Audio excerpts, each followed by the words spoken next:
that means it can operate at 3,000 volts, far more than you need for the EV and the AI data center. That tells you how capable our technology can become. And also, we'll be showing you the Fox brand. The Fox brand is focusing on the traditional Chinese language, LLM.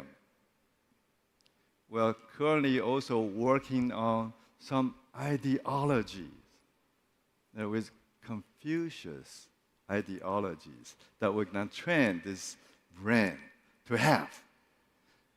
At the bottom of this technologies, besides answering your questions, they have to tell what's right from wrong, right? So, and that's very, very important. And so far, the LLMs, they tend not be able to tell you what is right, what is not right. And with our research, hopefully in the future,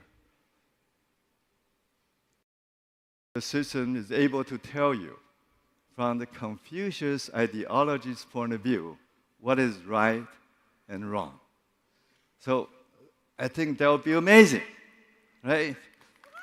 So in the future, you don't have to worry too much about your kids, asking questions and they answer it in a way that you are not able to accept.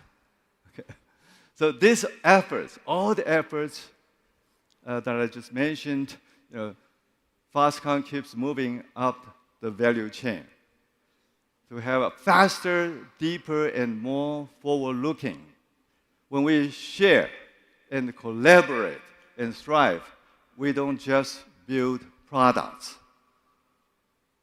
We build momentum. The momentum to drive, to have a shorter time to market, time to cost, and time to technologies. And our vertical integrated foundation enables deep collaboration with world-class technology leaders, which you will be hearing them very quickly. With world-class technology leaders, partners we rely on, who will rely on us because they know that Foxconn can turn ideas into reality. And that's very, very important. Okay. You can have a lot of design engineers. They can have great ideas. Yeah. I remember our friend Johnny Ive. When they make their phones, they can draw a very nice picture of a phone, but they can't realize it. So, with Foxconn, we try to make their dream come true, okay, by realizing their ideas. This morning, you're going to hear about our next level of AI and NVIDIA cloud partners. You will also hear about our collaboration towards level 4, autonomous driving from the recent announcement with NVIDIA, Uber, and Stellantis. Imagine, we're going to run our level 4 robotaxi in Taipei with this technology running on the car built by Foxconn. Would that be fantastic?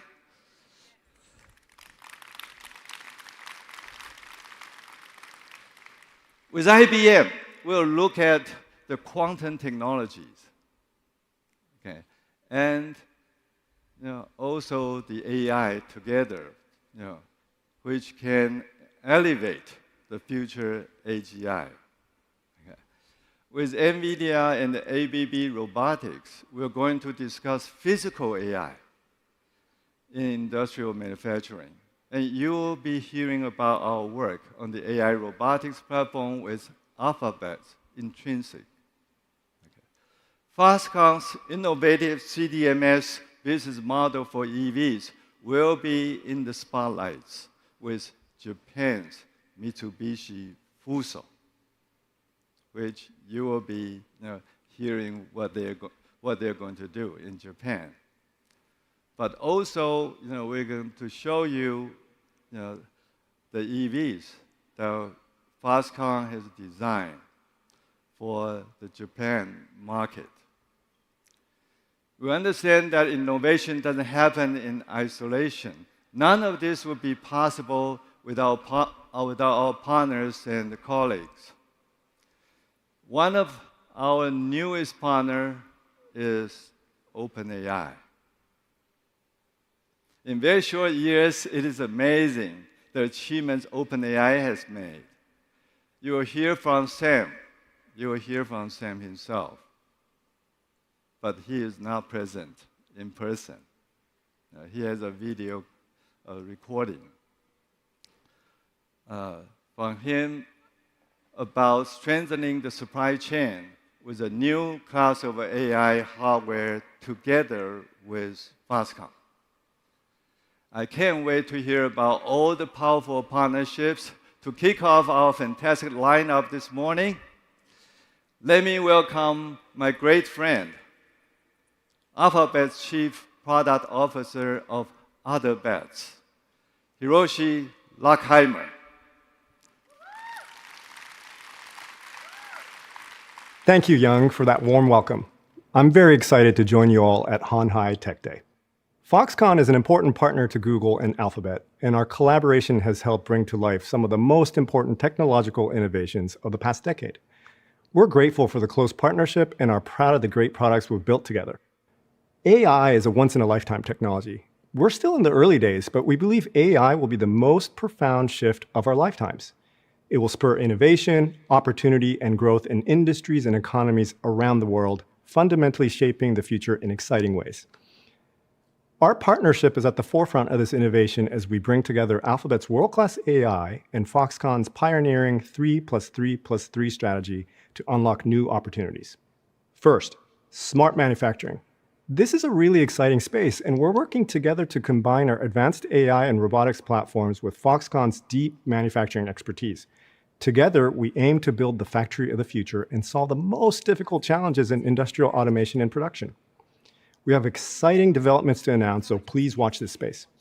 Next, smart EVs. In support of Foxconn's contract design and manufacturing service model, we're integrating Gemini to deliver enhanced navigation experiences for Foxconn's electric vehicles, helping to shape the future of the automotive industry. And finally, AI transformation. Gemini is already serving as a powerhouse for efficiency and innovation within Foxconn. Through Google Cloud, our partnership is strengthening global digital resilience, enhancing cybersecurity, and boosting productivity, serving as a great foundation for 3 smart platforms. On top of all this, we're also working together to support local industry and talent. Foxconn joined Google's Project Hatcher program, supporting Taiwan's startup community. Google also participated in Foxconn's summer intern program, offering joint training. The potential of AI is immense, and I'm excited to see what our partnership will build for the future. Congratulations to the Foxconn team on a great Hon Hai Tech Day. Back to you, Young.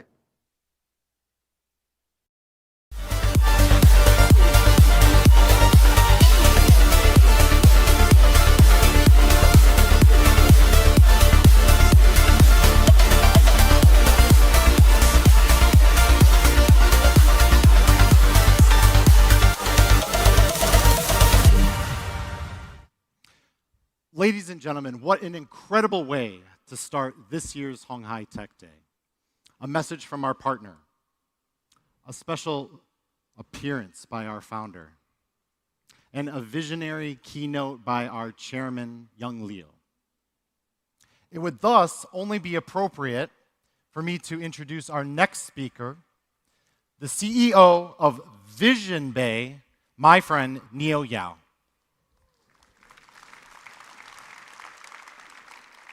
Good morning, everyone. Thank you for being here. I'm Neo, CEO of Visionbay. I believe many of you are wondering who we are. We are a unit of Foxconn, but you know us better as a trusted NVIDIA cloud partner, responsible for a massive AI factory being constructed that produces intelligence. In simple terms, we are talking about a huge amount of compute power.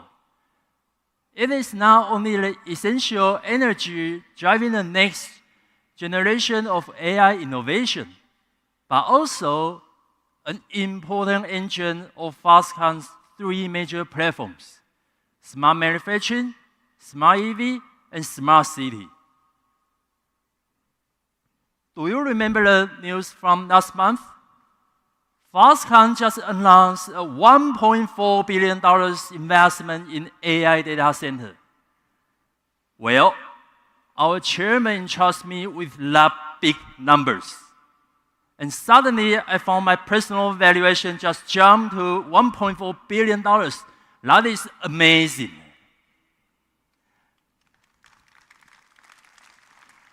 But more importantly, I came to realize I have been given a much bigger mission. That is to drive the second growth curve of Foxconn's AI business. Today, I'm pleased to announce that we plan to deploy 27 megawatt with GB300 in the first half of next year. That will be the largest advanced GPU cluster in Taiwan, and also the first GB300 AI data center in APAC. Let's take a look at the video. The question is not whether the age of AI will change, but how quickly we will shape that revolution. Can we accelerate a future where intelligence fuels your creativity and breakthrough success? At the Intelligence Epicenter, we turn vision into reality. The AI native powerhouse drives what's next. Visionbay, a trusted NVIDIA cloud partner in Taiwan, fueling the AI factory that powers the innovation.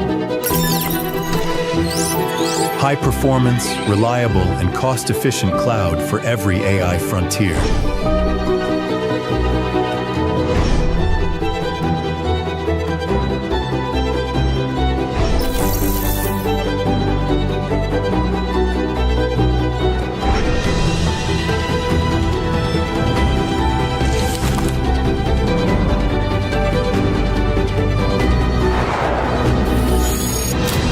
With the rise of AI, we power progress from factories to cities to mobility.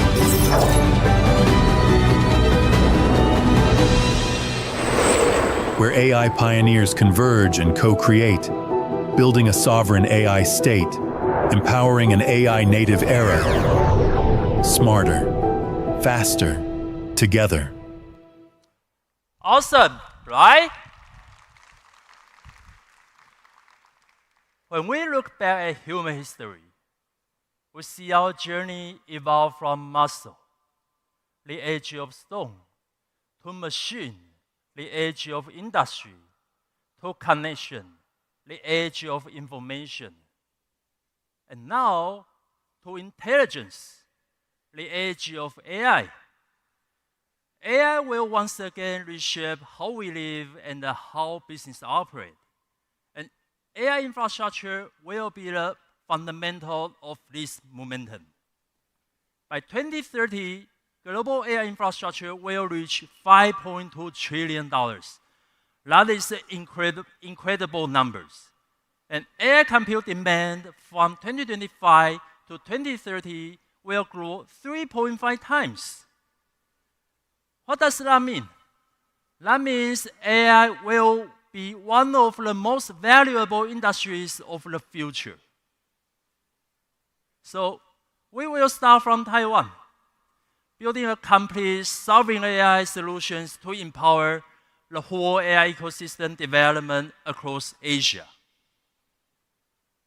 We plan to realize these visions through three key dimensions: cost-competitive, rapid deployment, and application integration.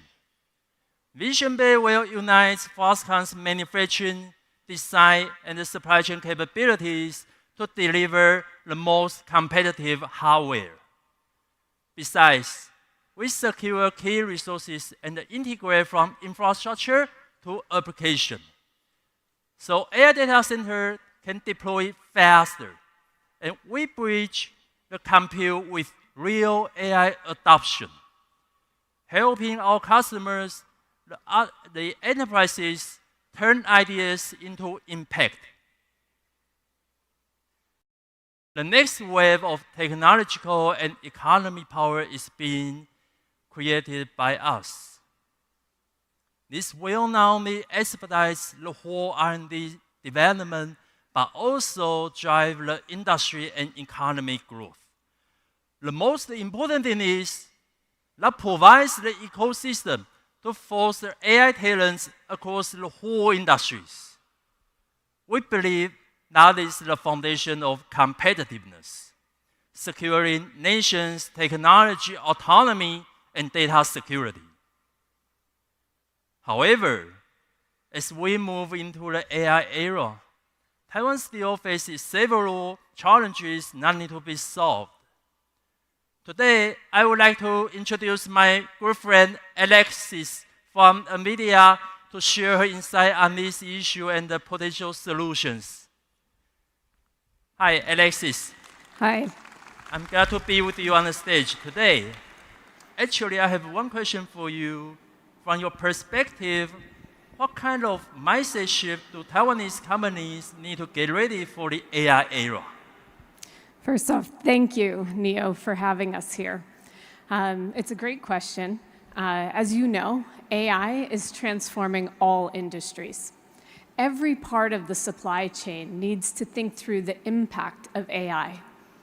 As we enter the GPU-driven AI data center area, the barriers to infrastructure construction have risen significantly.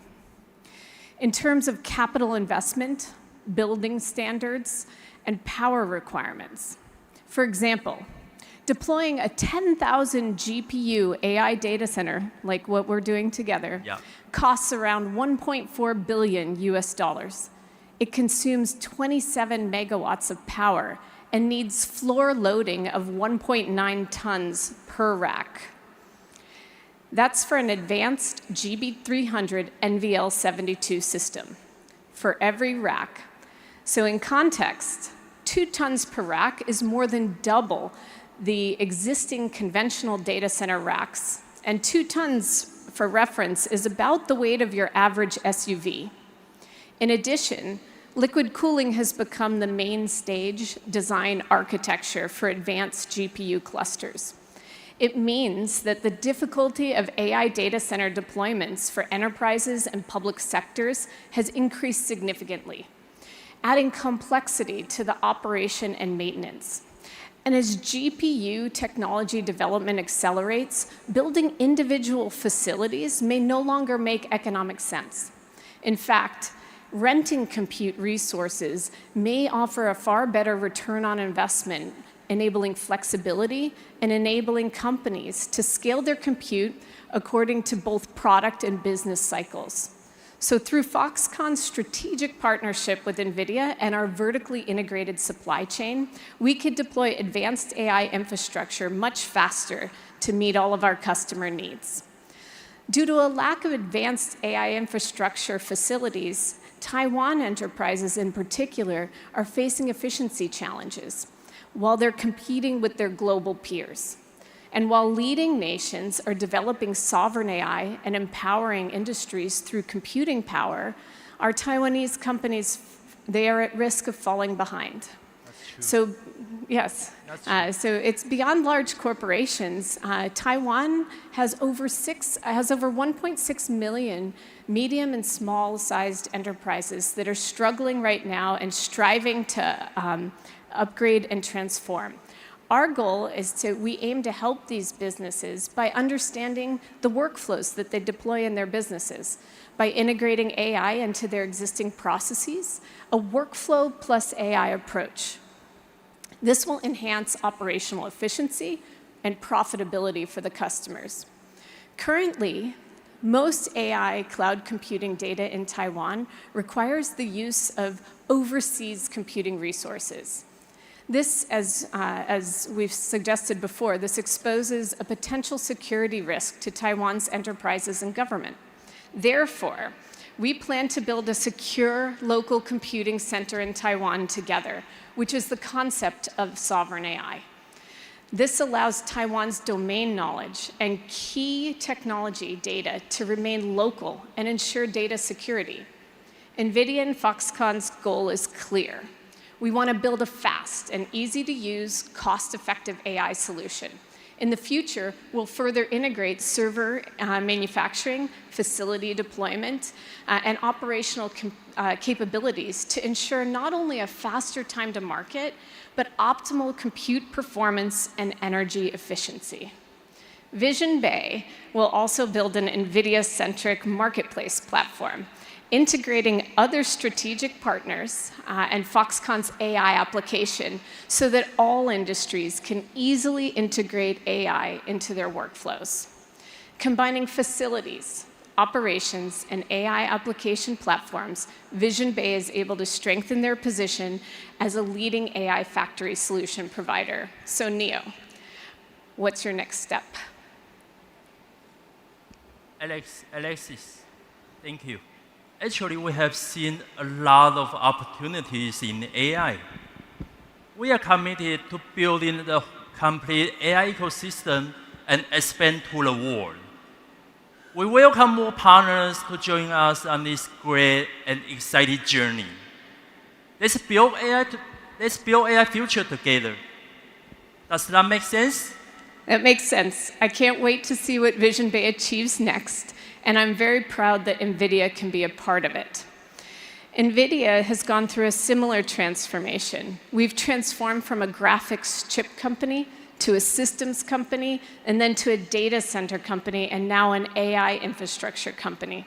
We've repositioned ourselves from a technology and GPU supplier to a foundational provider for AI compute platforms and infrastructure.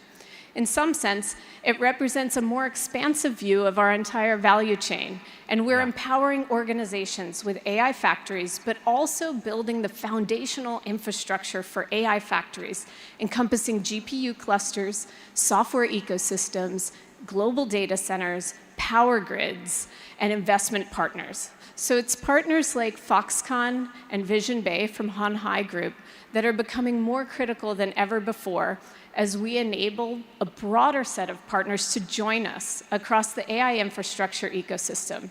You already have deep relationships in world-class manufacturing, supply chain, and more, which will be critical as we continue our AI mission together. Good. It is an honor to be here with you and share our vision for the future.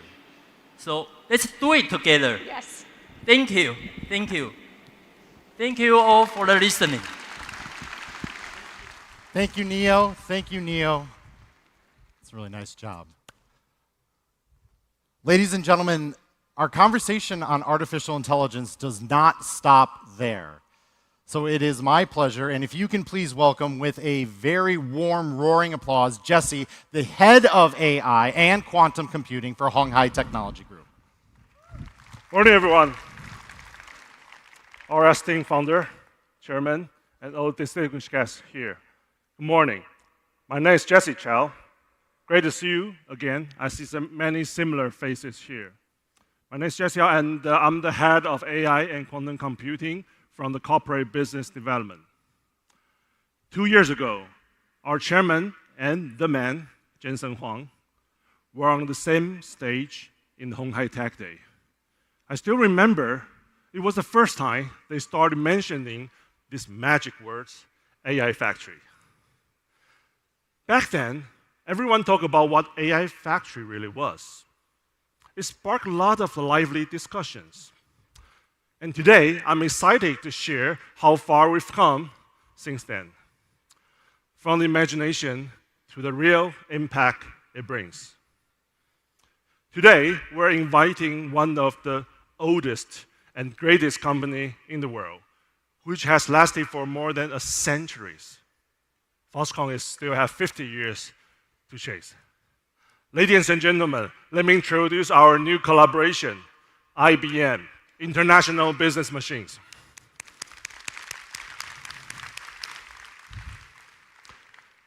Why IBM? Why IBM in the AI industries? This is a big company, of course. They understand the transformations very well. That's how they last long for these centuries. But with a mindset to continually transform itself, IBM has remained strong in this rapidly changing world. There's no more suitable to tell us how to survive and thrive in this huge AI transition. I think it's one big step forward to the realizations of our AI factories. As for the next step, we will need to bring AI factories to everyone, to the enterprises, to all the startups, to the developers, and even to the governments. We're invited our strategic partner to tell us more on AI for enterprises and how to collaborate in this space. Please welcome Hans Deckers, General Manager of Asia Pacific. Welcome, Hans. Thank you, Jesse. Thank you. Thank you. Thank you. Foxconn team, everyone, thanks for having me. It's actually great, Jesse, to be here. Thank you. Hans, welcome. We all know that IBM is at the frontier of the technologies. We have seen it in the past 100 years. Maybe not just by us, it's by many people. Please, could you tell us what IBM is doing today on AI and all these key emerging technologies? So sure thing. I mean, a lot has happened. For over 100 years, IBM and all of our clients have been transforming. We know about the geopolitical headwinds, but all these uncertainties bring a tremendous amount of opportunity. For IBM, it's always be, and it will always be, client first. And when you look at the hot topics today in this world, Jesse, it's sovereignty, as we just heard, data, control, flexibility. Yes. How do you stay there? Now, we can't do this alone. And this is why partnerships together with Foxconn, together with other parties, is so important to assist clients on their journeys. If I pivot a little bit to IBM, IBM is really focused today on 3 emerging technologies. You see them behind me. Artificial intelligence for the enterprise and government, hybrid cloud, and a new emerging technology that is coming, which we call quantum computing.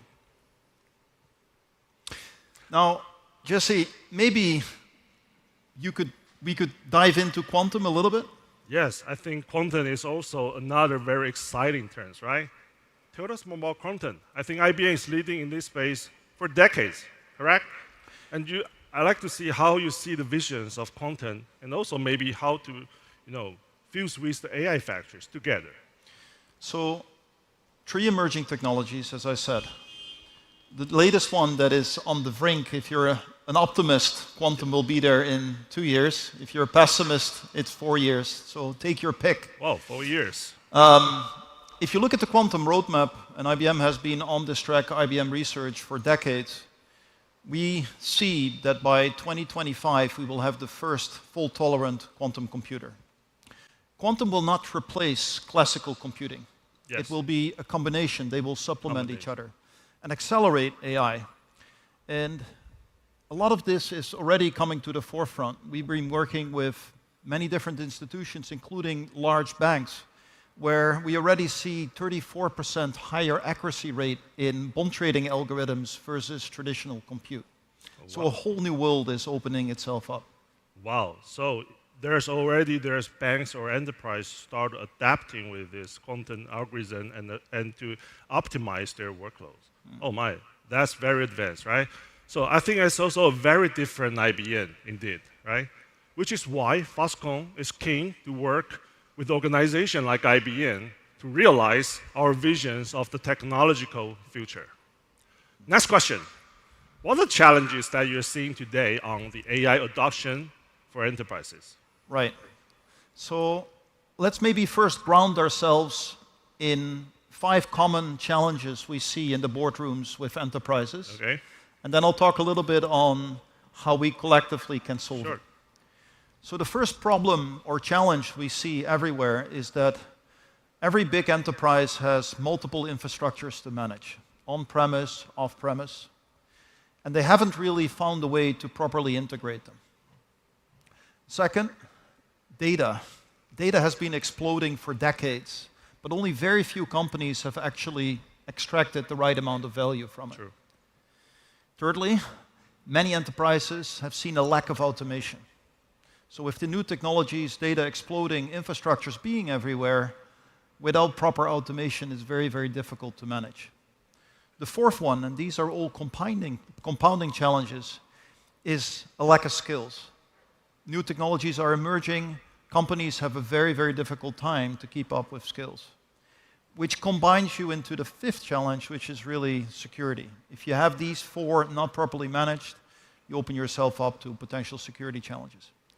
Now, we've been working these challenges with enterprises and governments, and this is really what brings us to the chart behind us. We've been working and collaborating with Foxconn and other providers to create an integrated stack. So at the bottom, you'll have infrastructure and AI compute.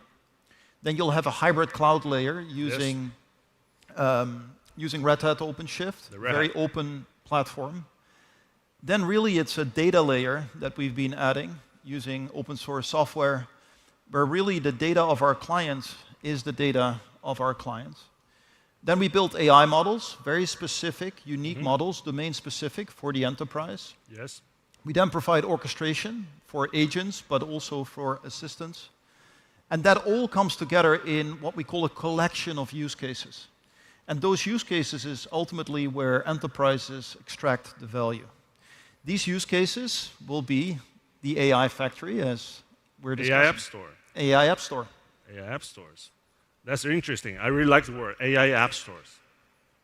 We're starting with AI like a tool. We try to do something on top of that, and of course, to enhance the efficiency of the enterprises. So I have to say, very few technology providers have these horizontal views like IBM, right? So to provide a comprehensive approach towards AI value creations. But how do you go about helping enterprise utilizing these technologies? Right. So in the last, I would say, 2 years, we've been applying a lot of this technology that I just talked you through to ourselves as an IBM company. We're a very big enterprise, operate in 170 countries, and we've been applying this to ourselves, and we call ourselves Client Zero. Client Zero. Now, we applied this technology to our workflows, to our processes, and what we've realized, and we see this with a lot of our clients, we're all organized vertically. We're organized by geography, organized by product. We're very siloed in nature. It comes from an old GE setup post-Second World War. And everything we have in the enterprises from an organizational setup is vertically. Yep. But when you really look at unlocking AI, you have to take a very horizontal approach, almost a workflow approach. Yep. And the approach we've taken and we've distilled from it is eliminating first operational complexities, simplifying end-to-end workflows, then automating all of the manual tasks, and then we start with infusing AI across all operations. Many clients, Jesse, start at step 4. They forget the first 3. Wow, you basically started AI transformation from yourself. No. That is cool. But what are the learnings you think we can adapt to bring this to the AI factories now we are creating in Taiwan? Can you talk a bit about more on these IBM Client Zero use cases? All right. So again, over the last few years, we've been applying this technology to ourselves, and we've been able to save in productivity gains $4.5 billion. $4.5 billion? Billion dollars within the IBM company. Within the IBM, wow. And we should have applause here. Oh my gosh. 4.5 billion is money saving.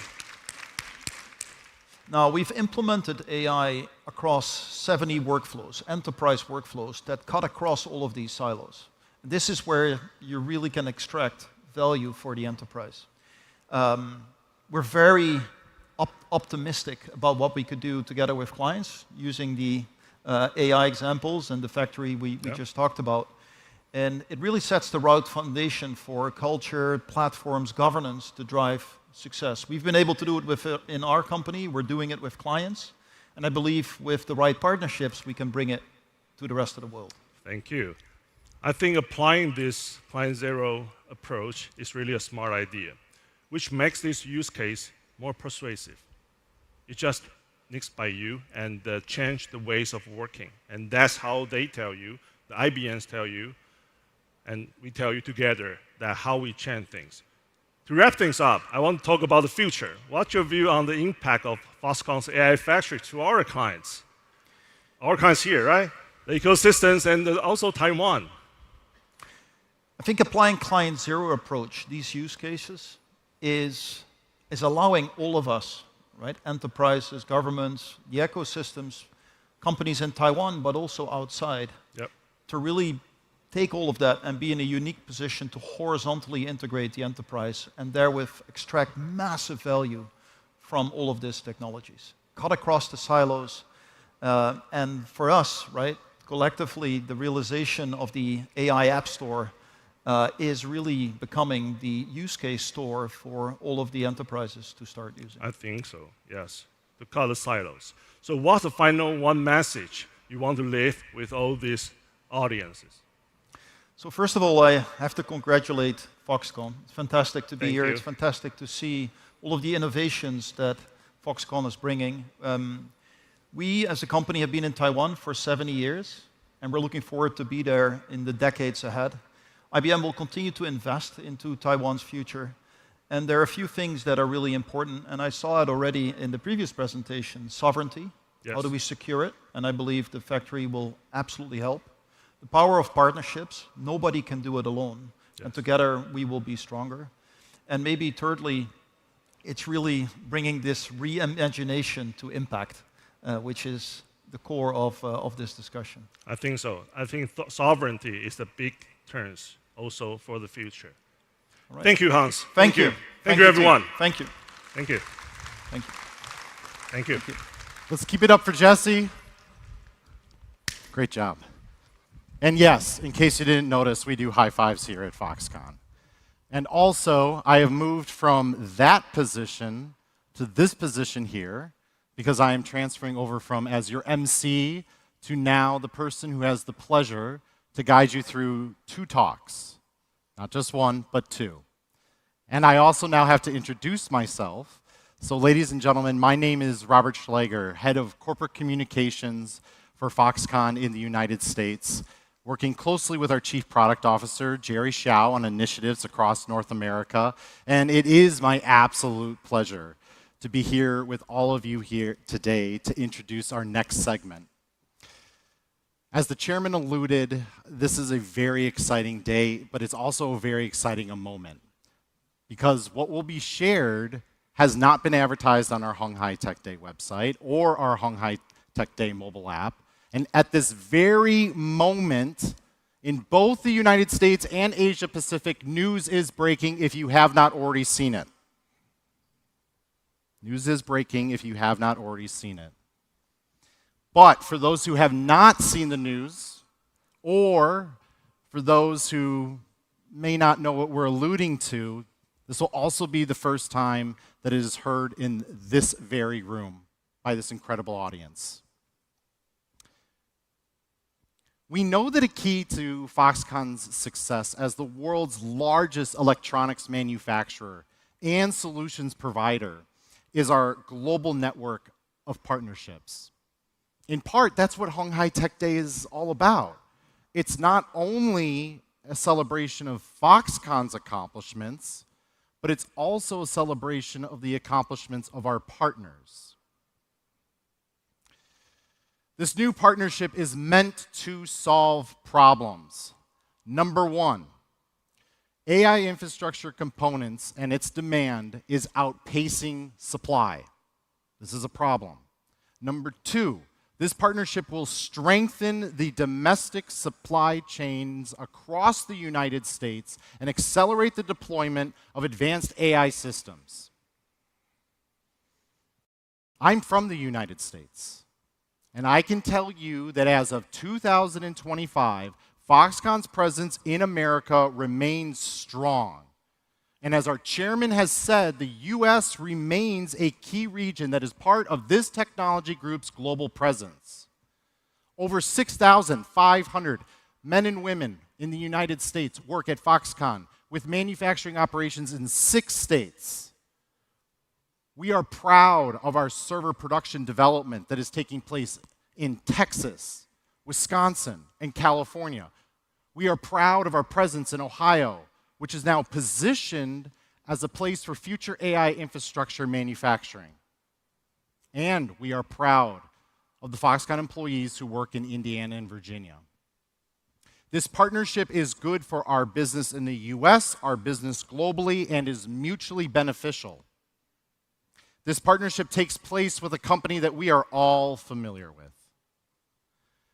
This partnership takes place with a company that is a leader in foundation models for artificial intelligence, a company that is led by a visionary who continues to push the envelope of human innovation to deliver a product that brings our human race closer to new frontiers with tools that will also position Foxconn as a continued leader in the ICT industry.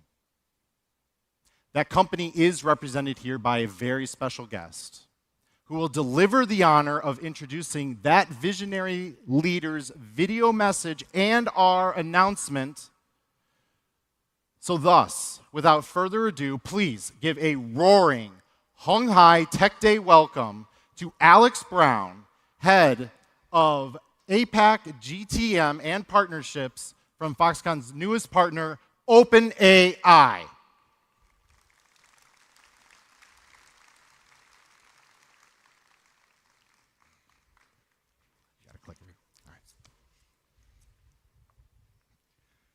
Good morning, everyone. I'm Andy Brown. I lead go-to-market and partnerships at OpenAI across Asia Pacific. It's an honor to join you here at Hon Hai Tech Day. Foxconn is the world's leading electronics manufacturer, and we're proud to have today announced a partnership that will help strengthen global supply chains and meet both existing and future needs across the industry. The pace of progress in AI is accelerating, and demand for the systems and hardware that power it is growing just as quickly. We're excited for what we can create together as we explore what next-generation AI infrastructure will look like. To share more about this collaboration and the vision ahead, here is a short message from our CEO, Sam Altman. Hi, everyone. I'm sorry I can't be with you all in person for Hon Hai Tech Day, but it was great to be with Chairman Yang at our headquarters in San Francisco recently. We talked about the rapid progress we're seeing in AI right now, and we signed the new agreement that we're announcing together today.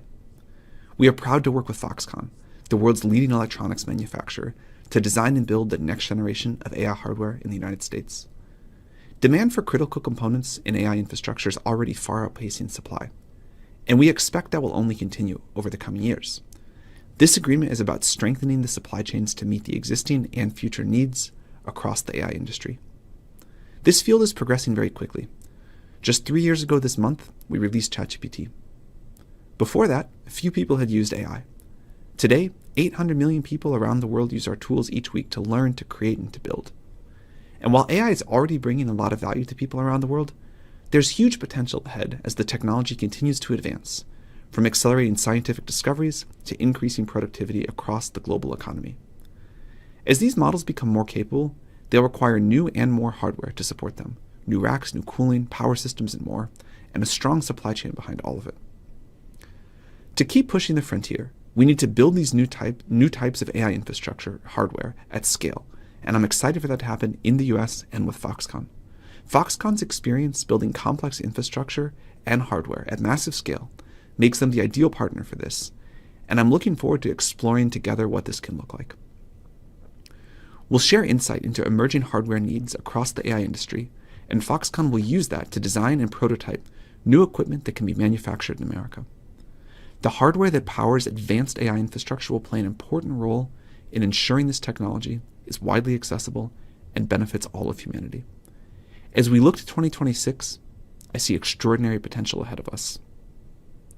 This partnership would not have been possible without Chairman Young's vision and deep understanding of AI and its potential. I'm incredibly excited about what this work will help create in the future as we work to bring AI's benefits to people everywhere. Thank you.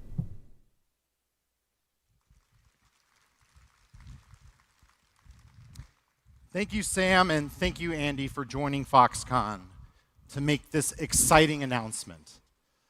Thank you for your collaboration, and thank you for your visionary leadership to the future. Now, before I begin my second session, I am going to need a little bit of audience participation. So I hope we're ready. But by a show of hands from the thousands of people who are here in this audience today, and don't be shy, how many of us have a 5-star Uber rating? Oh, okay, so Seki, we got one. Jesse, I see a few in the back. All right, that's good. That's really good. I have to admit, as I was coming here this morning, taking an Uber to this convention center, I did check my Uber rating, and it's not a 5-star. I don't even want to tell you what it is. But it is certainly my goal to deliver for you a 5-star talk, and we at Foxconn would not be able to do that if it were for this 5-star audience, our 5-star partners, our stakeholders, and a gentleman who I'm going to introduce very shortly. 3 weeks ago, Foxconn, with global partners Stellantis, NVIDIA, and Uber, announced an MOU that will steer us closer to a future of autonomous mobility. Or put another way, a world whereby all of us can access reliable and safe robotaxis, a self-driving rideshare. We are familiar with who these players are and what they bring to a partnership. Stellantis, with global vehicle manufacturing know-how. NVIDIA, and their autonomous vehicle development platform and software purpose-built for L4 autonomy. And then there is, of course, Uber, with their operational experience managing massive ride-hailing networks, accounting for billions of trips worldwide. Such scale is incredible and a crucial element to this partnership. Ladies and gentlemen, autonomous mobility remains a strategic priority within Foxconn's electric vehicle program. More so, autonomous mobility is a core to our pursuit to provide and contribute to the future of smart cities. But what is Foxconn's role in this initiative? The answer is consistent with something that we have heard throughout this entire morning. Wherever you look, no matter what stone you turn over, when it comes to artificial intelligence, Hon Hai Technology Group is a force, and Hon Hai Technology Group has a seat at the table doing its part to manufacture AI infrastructure that enables industry to accelerate innovation. In the case of robotaxi, the AI that makes the product autonomous is enabled by Foxconn's AI infrastructure hardware. This collaboration demonstrates that Foxconn is your turnkey solution and system integration partner. Foxconn can enable OEMs to bring robotaxi products to market with faster time to market while optimizing time to cost by the nature of the role we play in supplying the world with AI infrastructure. AI infrastructure is not always something that we can touch. AI infrastructure is not always something we can see. When AI infrastructure works and it supports an ecosystem of partnerships that renders a product or a solution that does work, that's when all of you can trust that existing and new customers will continue to ask Foxconn to be their trusted partner. The theme, after all, of this year's Hon Hai Tech Day 2025 is accelerating imagination. So in closing, let's imagine that someday a safe and reliable robotaxi will become your mode of transportation as you move from your home to wherever your life's journey takes you on that particular day. And speaking of journeys, our journey continues because it is now my esteemed pleasure to introduce our very special guest and partner, Hon Hai, head of Uber's international business and AI solutions, to talk about Uber's contribution to accelerating imagination. Thank you.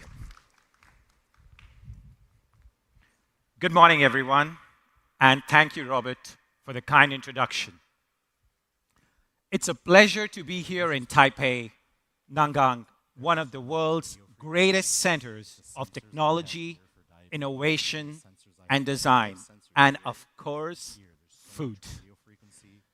And it's also a pleasure to be visiting as a partner of Foxconn, one of the world's greatest companies.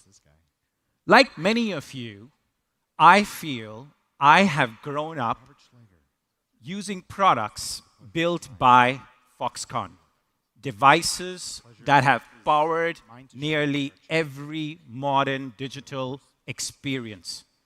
The scale and energy of this conference reflects this legacy. This year, Tech Day comes at a very special and exciting time. As Robert mentioned, just last month, Uber, NVIDIA, Foxconn, and Stellantis came together to announce a partnership that will help write the next chapter in the world's autonomous future. Together, we are combining world-class hardware, AI, and platform expertise to accelerate the responsible rollout of autonomous mobility. It's early days, but the potential is extraordinary. Fleets built with Foxconn's manufacturing excellence, powered by NVIDIA's AI platforms, and connected through Uber's global network. It's a collaboration that brings the future closer, grounded truly in safety and trust. For Uber, this partnership is core part of our long-term platform strategy, connecting next-generation vehicles, AI systems, and large-scale demand in a single network that spans the globe. Today, AV trips represent just a small fraction of the millions of trips that take place on Uber platform every single day. But it's also very clear that we are already on a commercial pathway that builds directly on what we already do best, which is orchestrating trips at an incredible scale with precision, safety, and efficiency. By integrating NVIDIA's L4-ready architecture and Foxconn's advanced manufacturing and system integration capabilities into our ecosystem, we are building a model where autonomous vehicles can enter Uber's network seamlessly, operate safely, and deliver stronger unit economics over time. We're also working with NVIDIA to build what we call a data foundry, or a shared AI engine that will process and learn from billions of real-world driving miles on the Uber platform. Built on NVIDIA's Cosmos Foundation model framework, it will help us train and validate the next generation of L4 autonomous systems. These partnerships make it possible truly to move from experimentation to scaled deployment quickly. They align perfectly with our strategy to make Uber not just the largest mobility network in the world, but the smartest and the most capital efficient one. And sometime in the future, who knows, 5 years, 10 years from now, maybe even sooner, many of us here might arrive at Hon Hai Tech Day in an autonomous vehicle built through the partnership between Uber, Foxconn, NVIDIA, and Stellantis. It's a privilege to share the stage with so many innovators here in Taipei. Thank you, Foxconn. Thank you, Robert. And as Uber, we look forward to traveling the road ahead together. Thank you.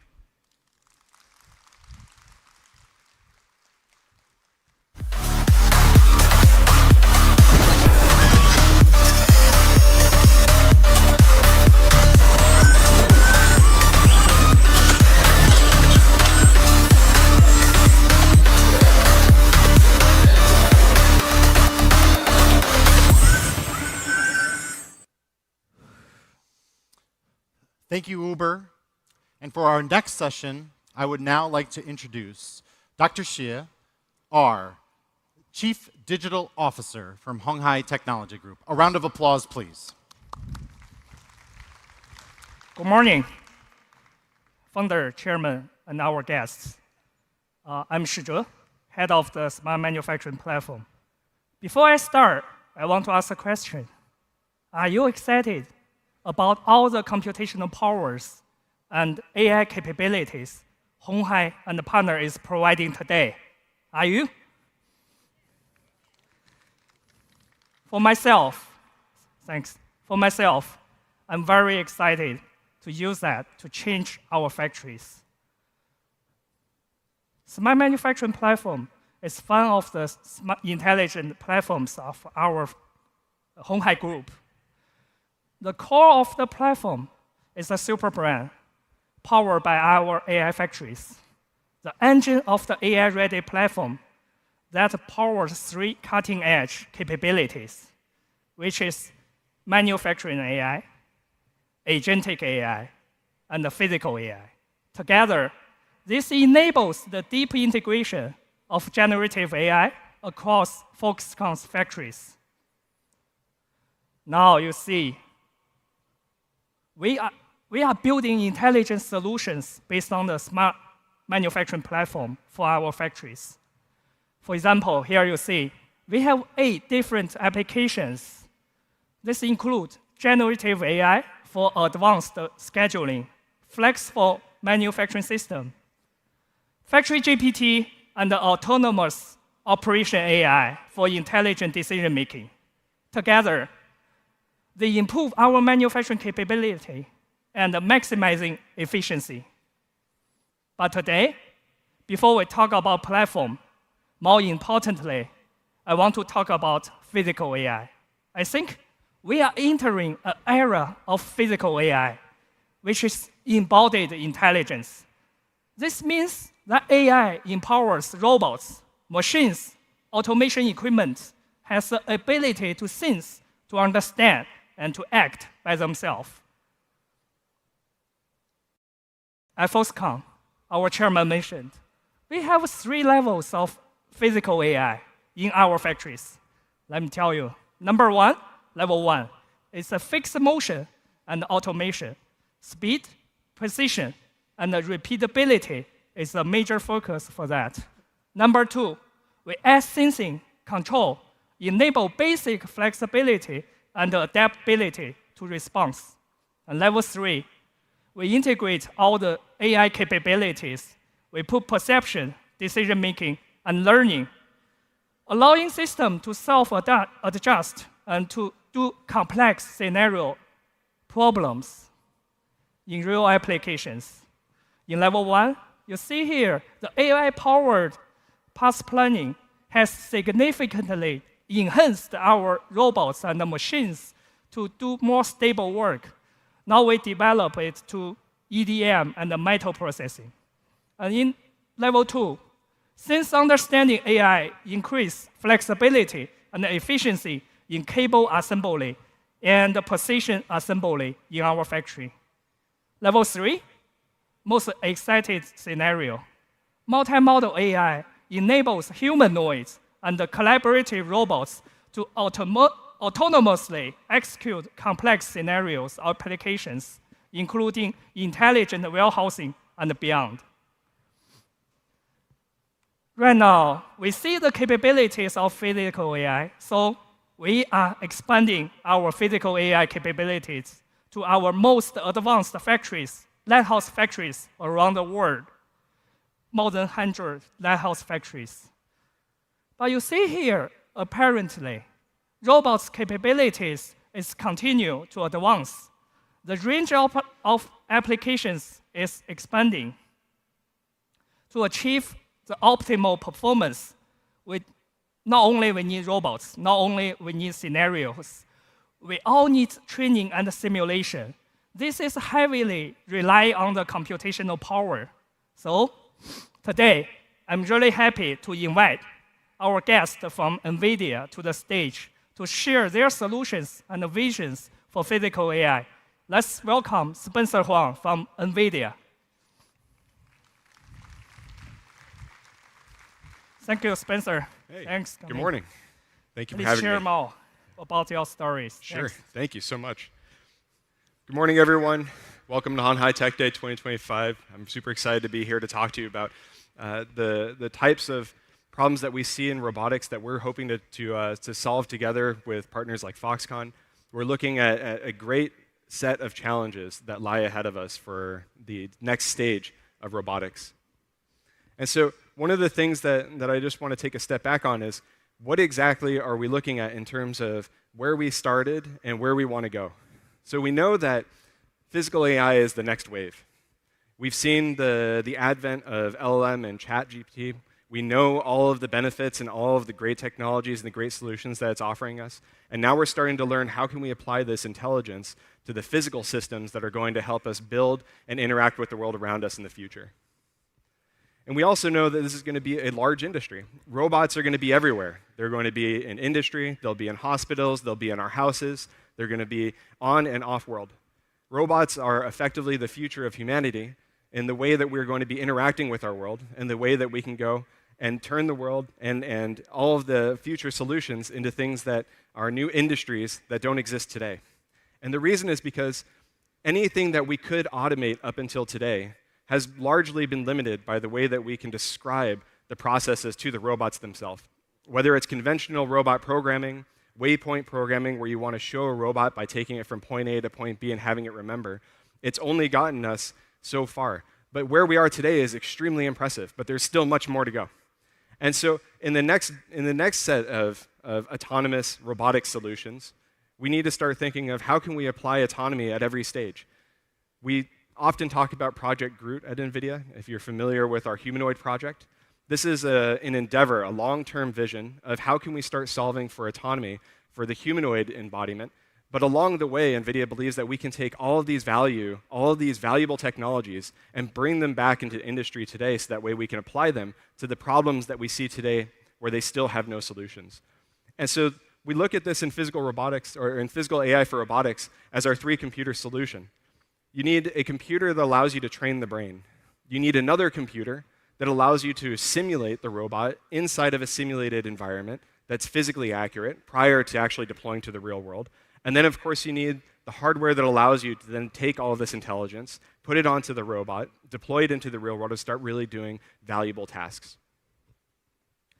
But one of the main challenges still holds us back is going to be data. And we've heard about it in a few previous speakers. You're going to hear about it probably all throughout the conference. And the reason is because physical AI is inherently at odds with the corpus of data that we started with for LLMs. When we started with LLMs, we had the luxury that humanity has written down and recorded our history for most of our lifetime.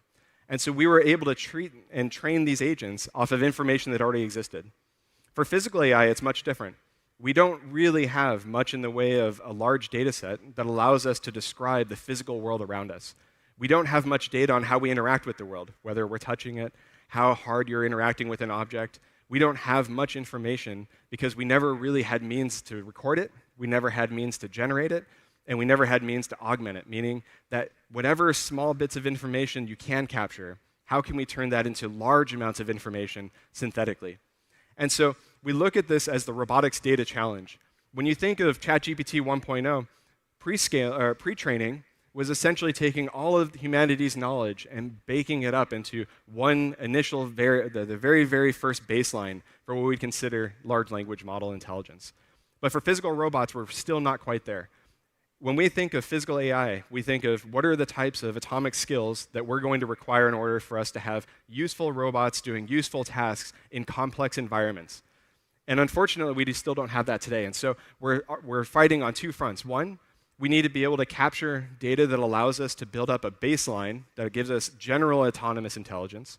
That way, we can start post-training all of these baseline intelligence to be doing more vertically specific tasks, things that are going to be much more complicated, like industrial manufacturing, right? Everything that we're going to be talking about for smart manufacturing is absolutely on this extremely specialized tasking side, because it's not just general pick and place. You're not just picking an object up and putting it down, but you need to do extremely high fidelity, extremely accurate assembly tasks. You need to do extremely precise manufacturing tasks that have to be predictable, safe, and easy to deploy at scale. And so what we build at NVIDIA is a platform called NVIDIA Isaac, and we've broken it up into essentially three core parts. The first is that we believe that you need to have these open robot foundation models. When we're working with Foxconn, we want to be able to bring a baseline intelligence for the types of tasks that are going to be applicable within the factories themselves, within the manufacturing lines themselves. It can't just be trying to retrain these models from scratch every time that you're trying to add a new task. There are simply too many tasks, and there are too many different areas that we need to apply it to. So first, we need to have a baseline intelligence. But how do we get there? We need to have simulation platforms and robot learning frameworks that allow us to train these robots and to train these skills inside of simulated environments at scale and faster than real time. If it takes a human 18 years to get through high school, another 7 years to get through school if you're going through a bachelor's, master's, and even further if you're going to a PhD, you've already spent 20-odd years just trying to learn how to get to your baseline. If we need every robot to go through 20 years of learning before it can actually become useful, we are already too far behind. And so this is where simulation really brings us this answer.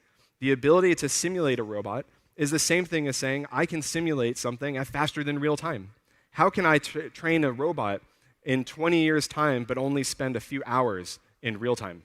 And this is how we end up with scale. Not scale on compute, but scale on tasks. And so you can think of it in two ways. One, the amount of tasks that are required for us to do valuable tasking inside of these industrial spaces is extremely large. And it doesn't just start with basic tasks. You have to create these compound, extremely complex tasks. And so one, the task is really complex.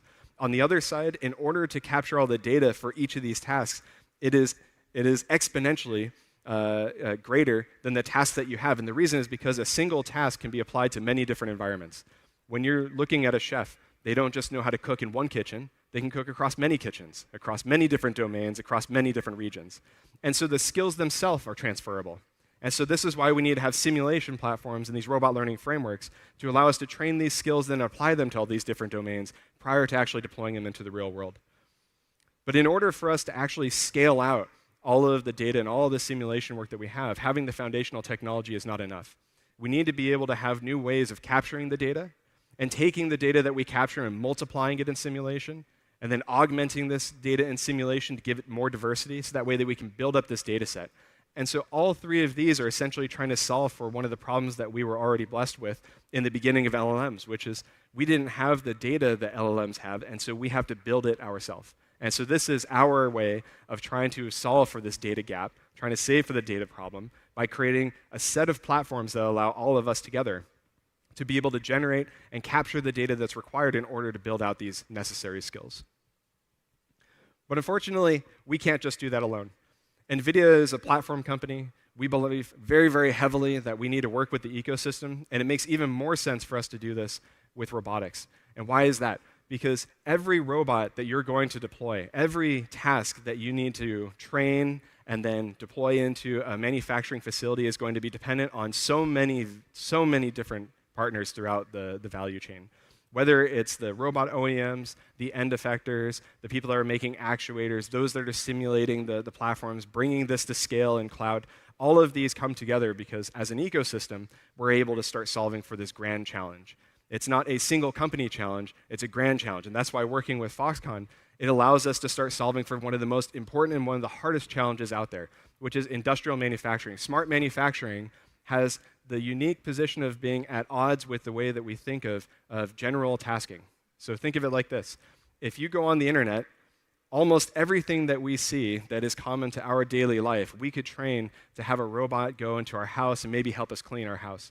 But when you look at all the fantastic technologies that Foxconn is working on, but the complex processes that go behind those technologies, none of that information is available on the internet, which means that we have to build these data pipelines and these data factories ourselves. And so this is why it makes a lot of sense for us at NVIDIA and Foxconn to be partnering together to be building the next wave, the next generation of industrial manufacturing and robotics and autonomy. Thank you all. Welcome to Hon Hai Tech Day 2025. It's wonderful to be here. Impressive. Very impressive.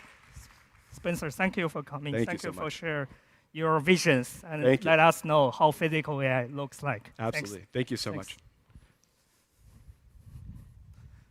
much. We can feel that robot industry is going so fast. AI brings significant change to the whole industry.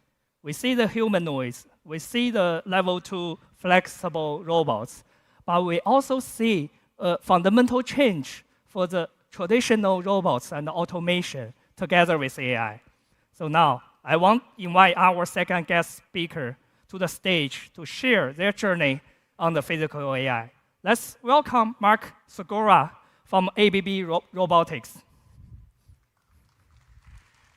Hello, Dr. Hey, Shi. welcome, Mark. Nice to meet you. A lot of change on the automation industry. Do you want to share more about your thoughts Of and course. your visions? Yes. Next stage Thanks a is lot. yours. Thank you. Thanks. Thank you. Thank you, Dr. Shi, Chairman Liu, Foxconn team. It's an honor for us to be here to explain you our today's vision of the factory of the future of ABB Robotics. Why I say today's vision? Because we've been 50 years around, so we've been building many factories of the future over the decades.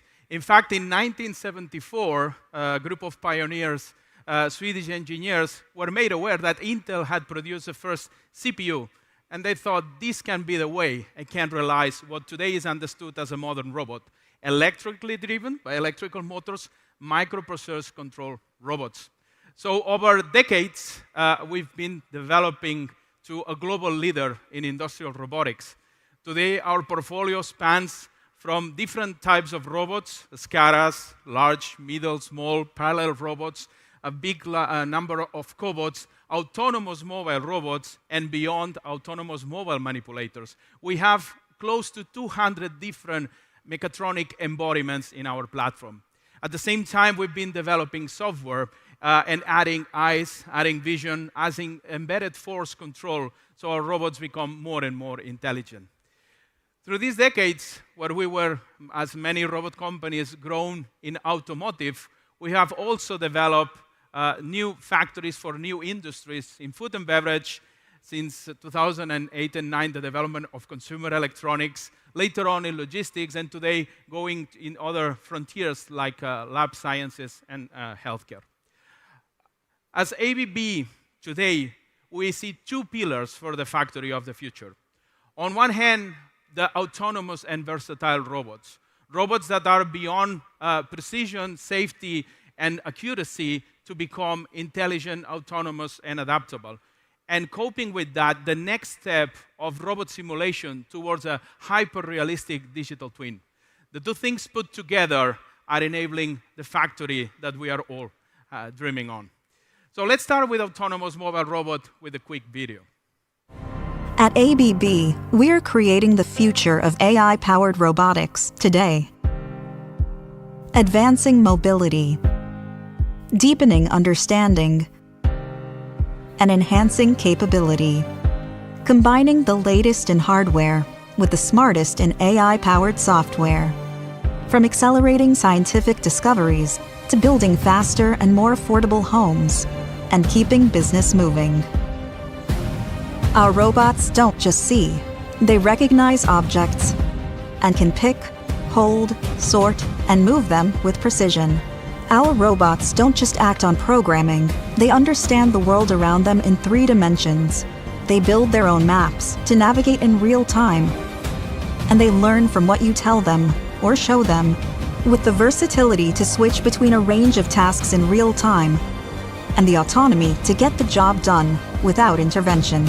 ABB robots will do more things, in more places, and do it faster, safer, and smarter, in a new era of AI-powered versatility and independence that we call autonomous versatile robotics.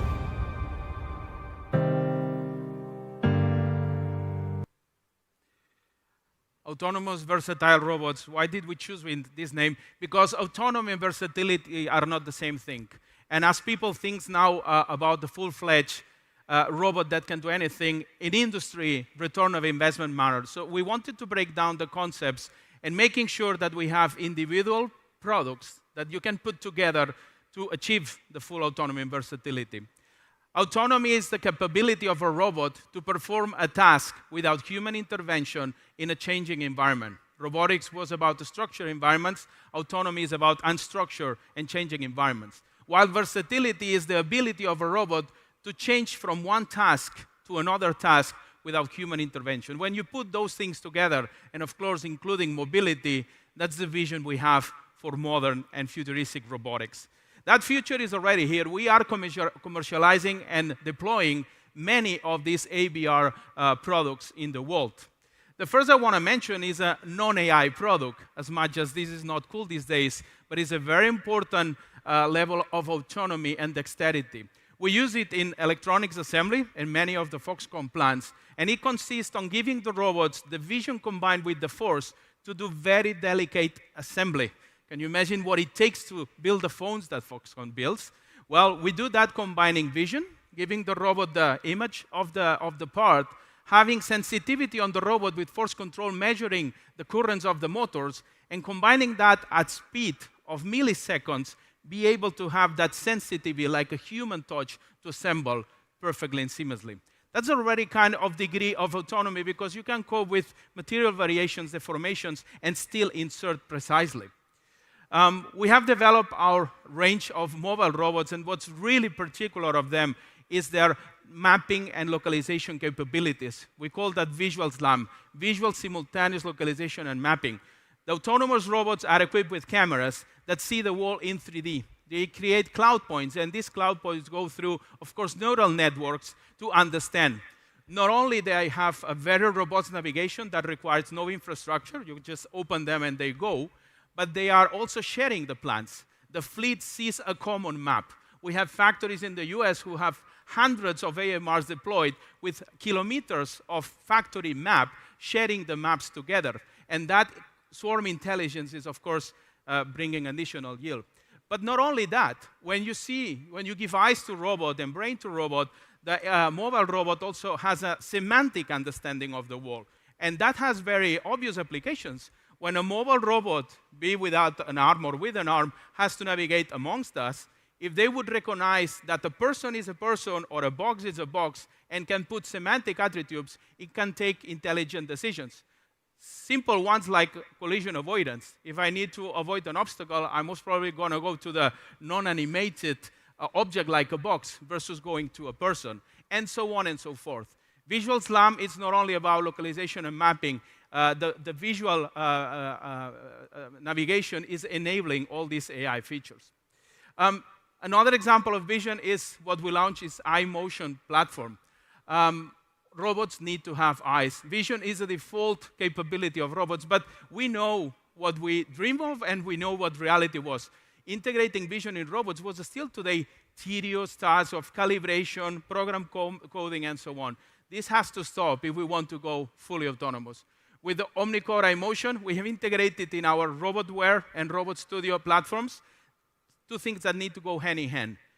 Seeing the part, vision, plus creating a collision-free path planning. That's very important because just seeing the object out of the clutter is not enough. You need to have automatically the robot creating a path to get there. And that's what OmniCore iMotion does. You've got robots moving, you've got robots seeing and creating autonomous, avoiding collisions. And of course, with the advent of generative AI, suddenly everything explodes. All this that is amazing just can be maximized. The first thing we are using, and you might have seen on the media, is to enable large language models to be used to talk to the robots. By talking to the robots, we lower the barriers of skills that are need to train and deploy robots because the language will be turned into programming code. And this is already something that is possible and that we are going to launch next year. All these things, of course, end up into the foundation models. We're using LLMs. The next step is to use VLMs, visual language models. We're also doing that in partnership with Landing AI, a startup from Silicon Valley, where we are taking all the images from internet, going through visual language models, so then the robots can automatically see and detect the objects. And then with iMotion, you create an automatic path towards that. That is the first pillar of the factory of the future. And as you see, you will tailor the needs of autonomy and versatility to your application. So you don't need to have what you don't need. And if you need to have it all, you're also going to have it. The other pillar of the next step of the factory of the future is evolving what has been a fantastic robot simulation tool, our tool Robot Studio, to become even more value creative. And how we do that? By adding hyperrealism and physics into the robotic simulation. Robot Studio simulation can simulate with high accuracy of motion and precision robot motion. So basically, we are closing the gap from sim to real. There's a lot of talk about these days about the gap between simulation and reality. And if that gap is not narrow enough, then there's big, big value lost in between. What we want to do is to enhance, working with some great partners, stay tuned for Q1, that Robot Studio incorporates properties of the physical properties of the material, so the product itself. If you're going to weld, if you're going to debore, if you're going to polish, we're going to have those physical properties so you can design offline and even prototype in line, which will shorten the cycle times. With this hyperrealism, we will improve the simulations. We will be simulating light, shadows. We will have synthetic data from virtual cameras. And with this, we shorten the time for designing. We enable more co-engineering, and also we reduce the deployment time. We then also are enabled to train visual language action models, foundation models, and because with Robot Studio we have this fidelity, high fidelity of motion, then you get what you have simulated in the real. If you put the autonomous versatile robots and the hyperrealism together, then you get what is the vision of the factory of the future. If you put together the robot simulation, hyper-realistic one, you shorten the design cycle times, you improve the quality of the simulation, so you can even avoid physical prototypes, so you cut cost, you cut time, you improve quality. But also, when you deploy that versatility of the robot that can cope with edge cases that you have trained in the AI of the simulation will allow the robot also to maximize yield. You don't have to worry anymore about material variations. You don't have to worry about incoming parts. You will be able to detect variances and work around them autonomously. When you digitalize all that also, and you've got this architecture of mobile robots with process robots, you can think about a very flexible factory. A factory that can scale up and down, where you can route the products to the different process stations to produce different products in a very short time. Scalability in capacity and at the same time, diversity of products. All digitalized with a digital twin and autonomous versatile robots, closing the gap from simulation to reality.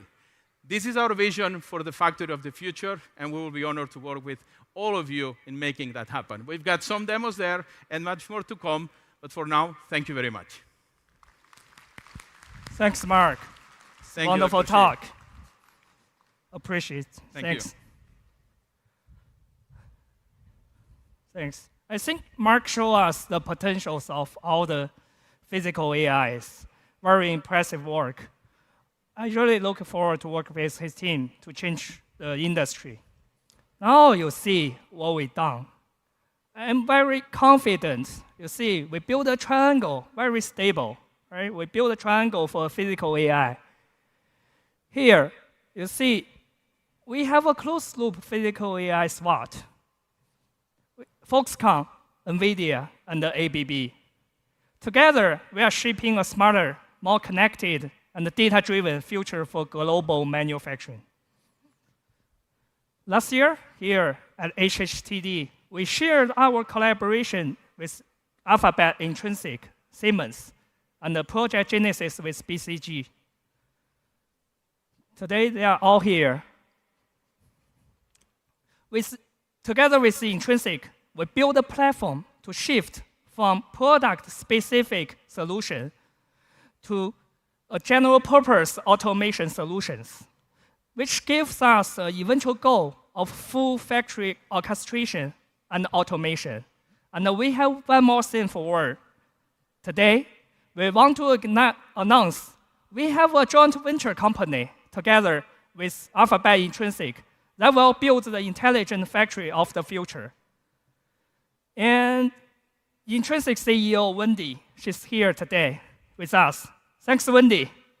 Cannot wait to work with your team to change the world. Thanks. With Siemens, we aim to bridge IT and OT, enable the rapid development of industrial business applications. We provide an algorithm library to accelerate implementation while ensuring AI safety through systematic validation and governance. Now you see the platform. This is our vision for the smart manufacturing platform. It's an AI-intensive manufacturing ecosystem. We established the Central Manufacturing AI App Store, bring together internal and external AI agents and applications. With BCG, our Project Genesis is gradually moving towards our goal. Throughout this journey, we feel we are simultaneously upgrading our IT/OT infrastructures, driving organizational transformation. Next, let's look at the video of the Project Genesis. Over the last 50 years, Foxconn has become the world's largest and most efficient electronic manufacturing service provider, anchored in deep expertise with over 1 million skilled technicians. Last year, we launched Genesis, Foxconn's AI-powered reinvention of smart manufacturing, redefining competitive core for the next 50 years, fusing advanced AI and next-generation robotics into our operations. This vision is already becoming a reality. AI agents are optimizing injecting molding equipment, SMT quality, CNC efficiency, and more domains, based in decades of know-how captured in knowledge graphs. At the same time, our first industrial agentic AI system is live, orchestrating multiple domain-specific agents into one intelligent decision network. What once required cross-functional meetings now happens instantly, making objective, data-driven decisions, executing low-risk actions, and inviting managers to co-pilot when it matters most. Together with robotics integrated into the physical world, the factory of the future is coming alive, smart, connected, and cognitive. We are rolling out AI agents from one site to move more than 10 factories worldwide, using a simple platform that makes it easy to deploy computing power, process data for AI, and tune each agent for local needs. And we're transforming how we work, cultivating new talent, and redefining intelligent manufacturing services. This is Genesis, with our partners worldwide pushing the boundaries of smart manufacturing. Join us on Hon Hai Tech Day to see this in action. Now you see, this is a real AI-intensive industrial internet. Now I'm not only excited, I'm in a hurry to go back to the factory to do my works. Thank you for your time. I'm looking forward to work with you. Thanks.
Teddy-san, Yan-san, everyone, 大家好. Last year, Andy, chairman of Foxconn, introduced two reference designs of CDMS, Model D and Model U. Those cars sitting on front entrance. And this year, Model A for affordables, taxi versions, logistic version, and personal use. How do you think? Thank you. Model A is a B-segment MPV, multi-purpose vehicle, one of the most selling category in Japan, Southeast Asia, and India. We electrify this car with 42 kilowatt battery and 135 kilowatt motor. Let me explain more about unique sales point of this car. I am very heavy user of Uber in Taiwan, rating 5 by the way. And ordering Uber by app, if I find Model C and 7 is matched, I'm so glad because it's very spacious. Particularly when we are 3 or 4 people, all other cars are too tight. Model C is okay. Perhaps many of you have been to Japan. Then at the stations or airport, you have to make a line to get the taxis. In Japan, there are still many poor sedan taxis. Tight, difficult to get in, get out, and not enough space for luggage. But when I luckily get the Japan taxis, yeah, because It's a spacey, easy to get in, get out, and same charge. Probably you have same experience in Taiwan or Japan or both. With those experience, we prioritize spacious is our #1 priorities. Comparison with top competitor in same categories, our car is 100 millimeter wider and then 50 millimeter longer wheelbase. That create this outstanding spaciousness. Look at this. Floor is completely flat and 2-class upper space. Please let me inspire you a little more. What brings a spaciousness? Look at the left. You can come in the car with very large baggage.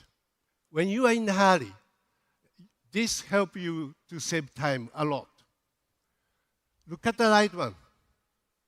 Mother can bring baby push cart without foldings. Imagine, it's raining. It's disaster for mommy. Mommy must put in a baby in the car, folding push cart, put in the luggage, and she have to do it again when she gets off. Pity mommy, very wet. But our car allow mommy to avoid all of those. MPV need to be spacey and convenient, but we are offering more space and more convenience with very affordable price. This spacious is consistent with Foxtron's lineups as Foxconn EV DNA. That's our unique sales point #1. #2, it's design. MPV need to be, MPV is a category chosen by usability, how easy, how convenient to use, but design is still very important for long lastings. For long lastings, too much accent is not effective, but simple and smooth, those are very important. Look at this side face. No gaps, no steps for glass and window. Look at the front headlight, side rail, and rear combinations. Just simple and straight. Even logistic versions, while we are providing extreme usability and tall height, all rounding edge from corners, switches, and panels, all are consistent. This is emphasizing Foxconn is ICT background EV builders. And this is also Foxconn design DNA, consistent with Model T and Model U. USB 3 is a performance. We are adapting very strong sharp technology motor and batteries. This is motor, 6-in-1, 135 kilowatt. Uniqueness is revolution, 18,000 RPM with over 13 reduction rate. Usually it's 12,011. High revolution with large reduction rate create a big torque. So we successfully made motor very compact. Weight is only 60 kilograms. Usually 135 6-in-1 is 80 to 85 kilograms. This compactness also contributes not only for lightweight, weight reduction, but also turning radius. As I explained, our body is bigger. That creates space, yes. But some people don't like it because big body spoiled agilities. But our case, it is not. Thanks for super compact motors, our turning radius stay only 4.9 meters. Competitor 5.54 5 to 5.4 meter with much less width and wheelbase. On top, this creates an extra crushing space in a bonnet that contribute NCAP to be 5-star. This is battery, 42 kilowatt LFP. This is very thin.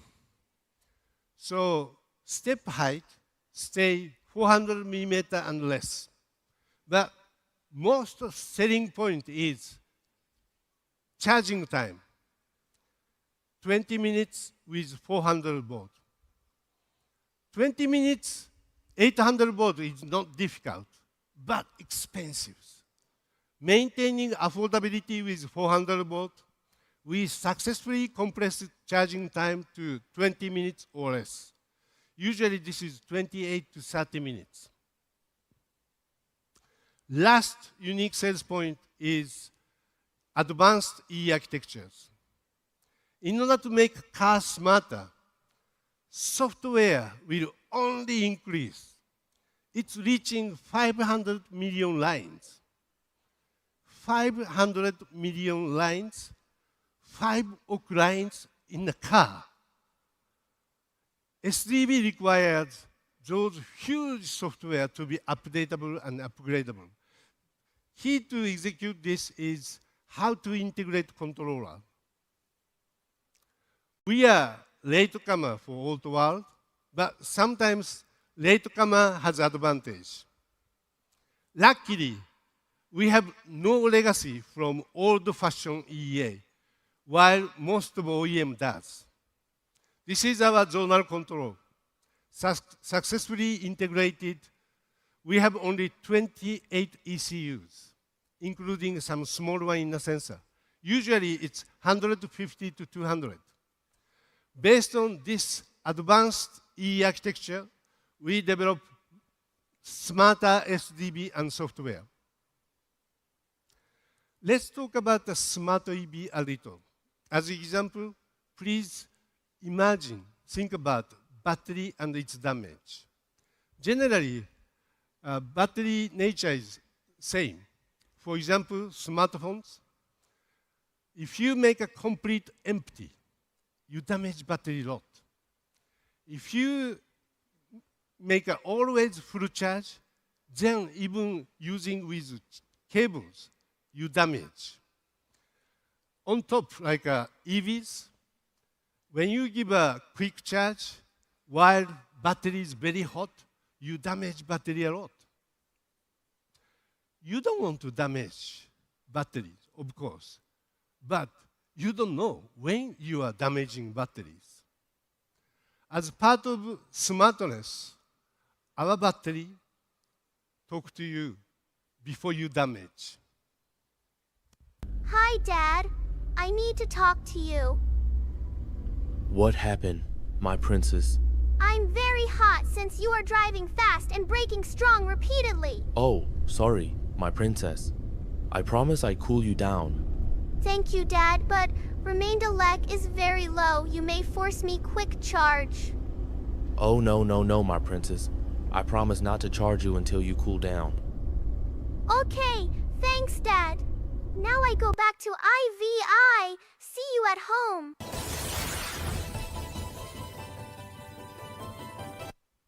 Of course, this baby girl is avatar of battery. You can select either sexy ladies or suspense voice like, hey, you are damaging me, something like that. But, you know, battery damage is money because that spoils your car's resale values. Our car talk to you before you lose money. That's smart battery management system we are developing. Besides this, we have like a smart thermal control, smartphone ecosystems, and many.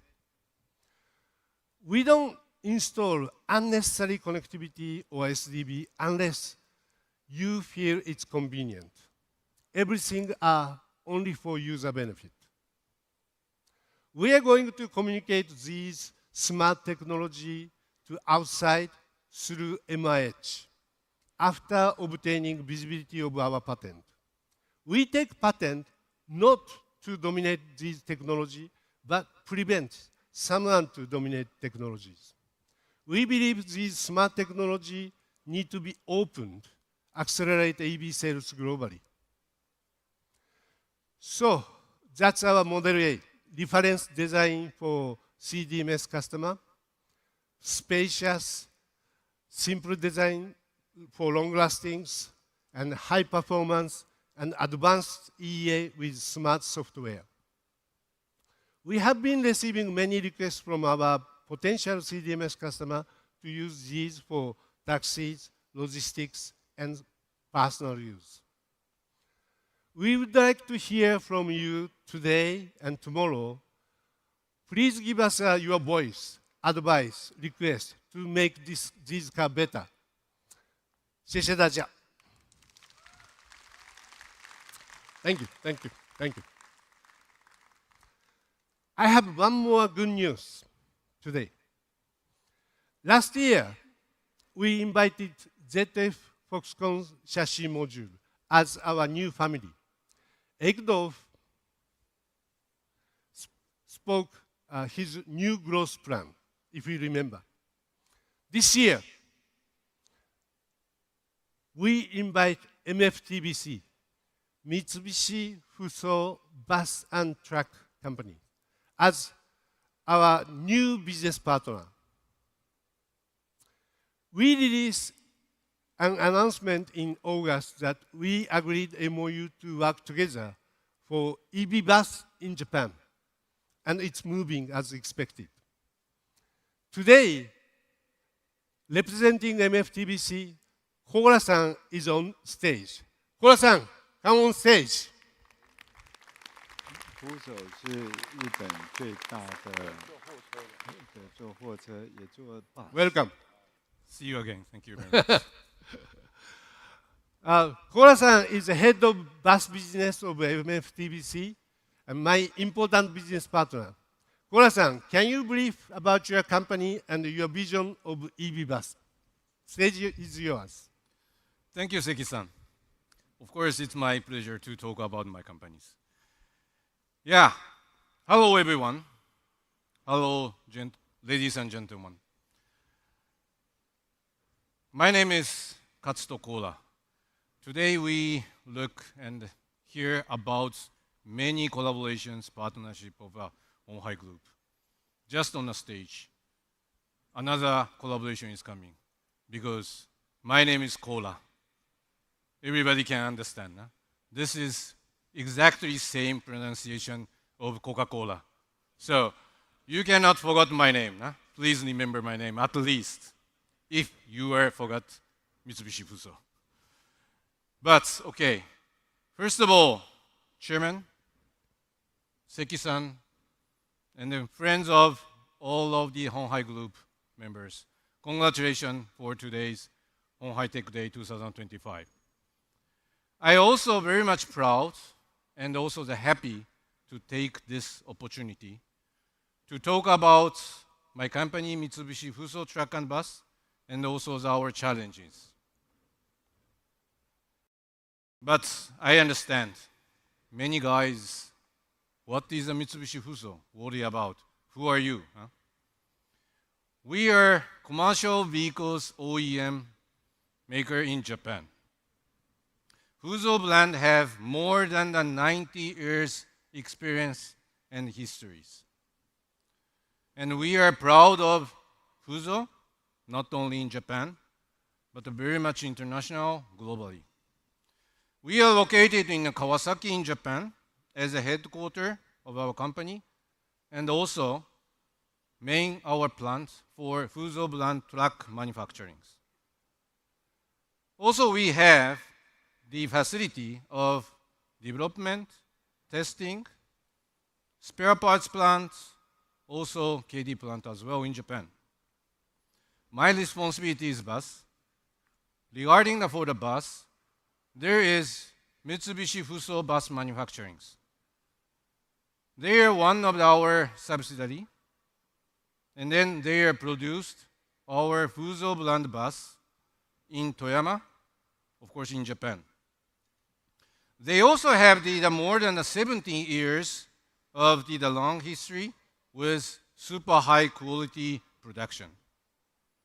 Of course, we have to be very much global. We are part of the Daimler Truck Group. And then we have the synergy of the vehicle technology and also the sales network in the global. Oh, back, sorry. This is our sales network.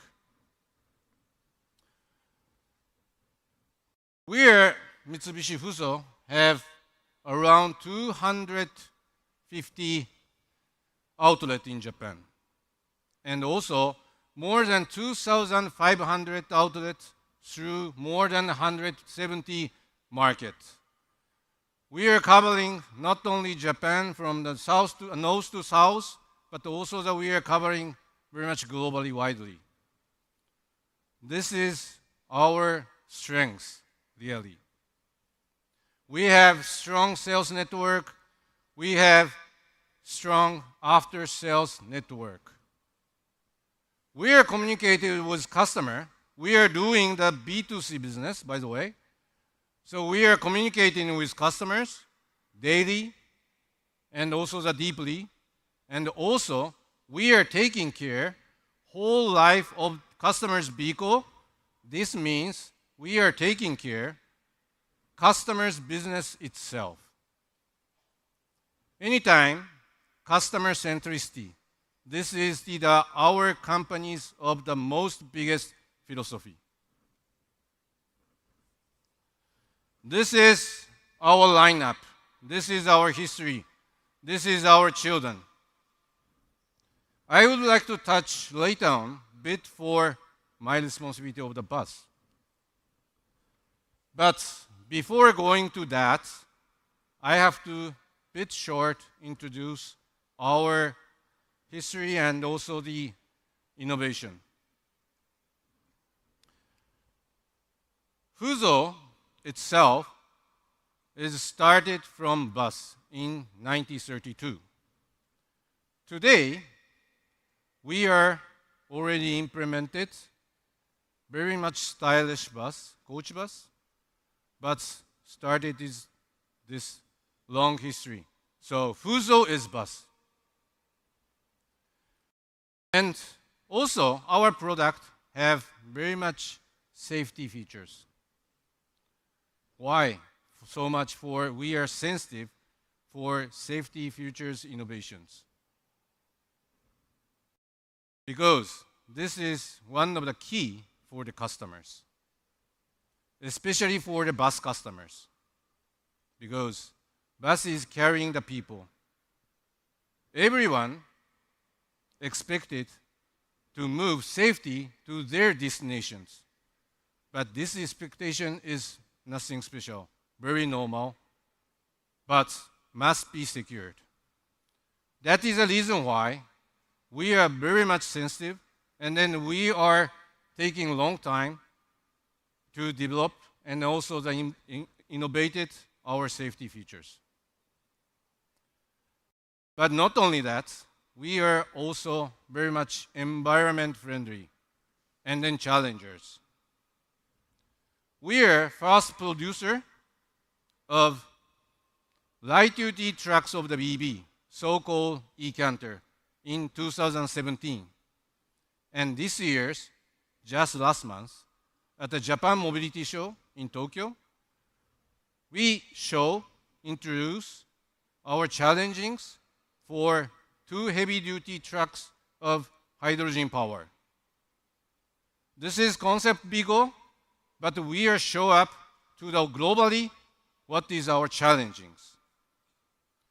We are every time try to be pioneer with frontier spirit. Okay, let's back to our bus. From left-hand side, from yours.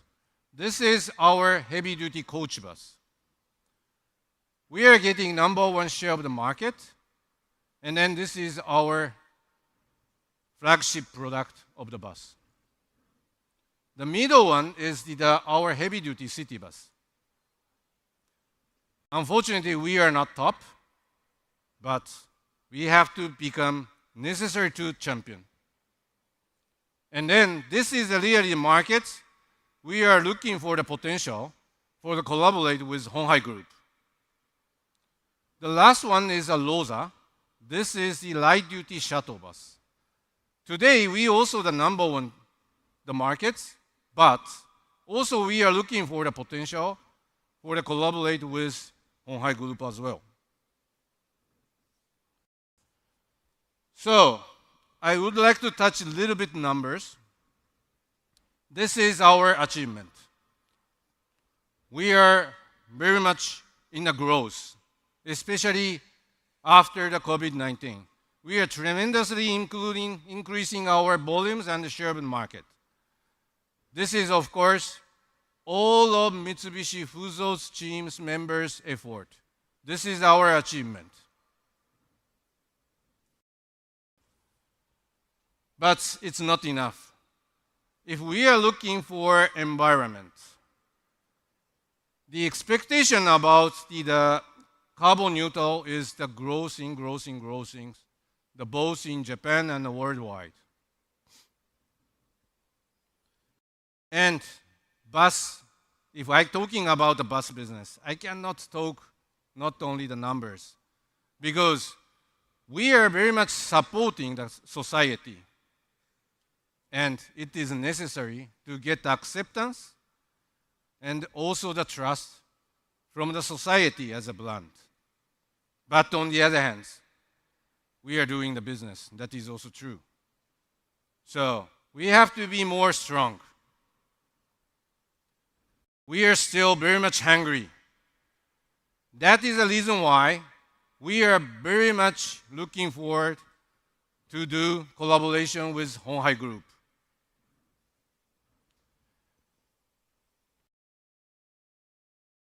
As you already know, in this August, we already announced our collaboration MOU signed it.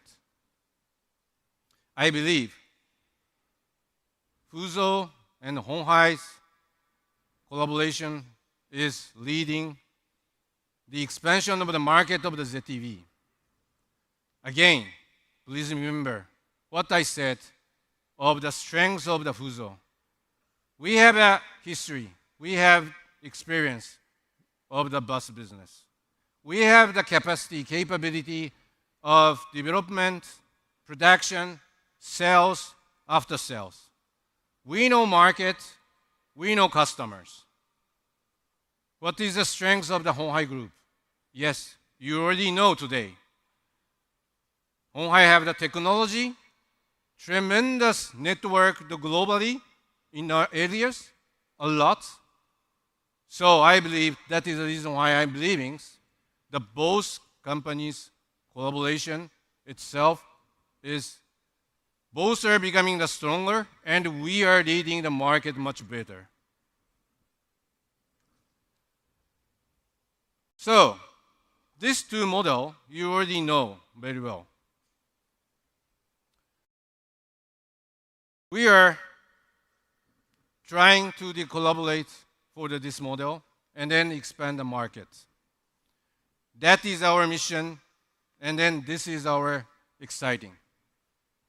At the end, I would like to say cheers, kanpai for both companies' succession for the futures.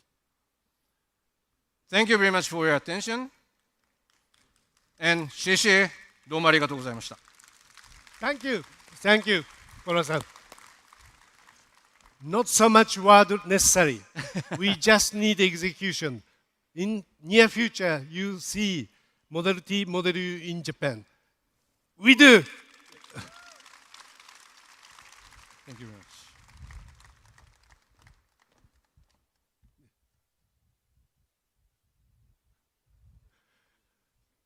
池谷さん。Wow. What a nice car. How do you like it? How do you like these 3 cars? After we develop our own Model C and Model B, and we felt after seeing the Model A, we felt the details and the culture really makes big difference. Please, later after this meeting, go after this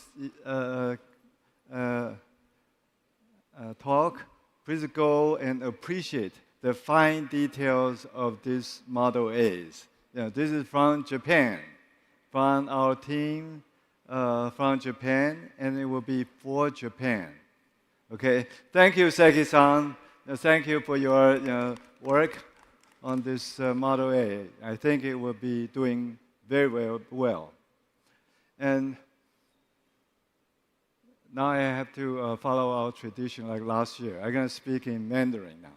Okay. 非常谢谢大家。我知道时间有点晚了哈，我也想这个我们早上的活动尽量的快一点结束。但是我想在我这个结束之前呢，要跟我们这个刚刚上台跟我们这个介绍我们的合作的那些 partner 的 speakers 非常谢谢你们包括 Hiroshi-san, Alexis, Hans, Sam, Andy, and Kit, Spencer, Mark, and 可乐さん、コーラさん，谢谢你们来这个为我们分享很多 insight 那这个接下来呢，我们除了有 serve 一些我们的这个中餐之外，也有一个很安排的一个展区那这个展区呢，大概长这个样我们现在在这个座位区VVIP 或者 VIP 的座位区，待会呢，在我们的这一边会有这个几大展区，这里面包括展出我们在加工还有制造的 technology， 还有我们在 vertical integration 的 technology， 另外还有就是我们在未来科技上的一些展演希望大家能够好好的去这个品尝一下看看我们鸿海的科技它的深度还有它的广度好，最后谢谢大家。那我们第6届的 HHTD 这演讲就到这里结束。那欢迎大家明年我们此时再续好，谢谢大家。他们提醒我了 ，one more thing 最近因为我们帮 NVIDIA 做了新一代的 RTS car， 来打出来。目前大受欢迎，供不应求了。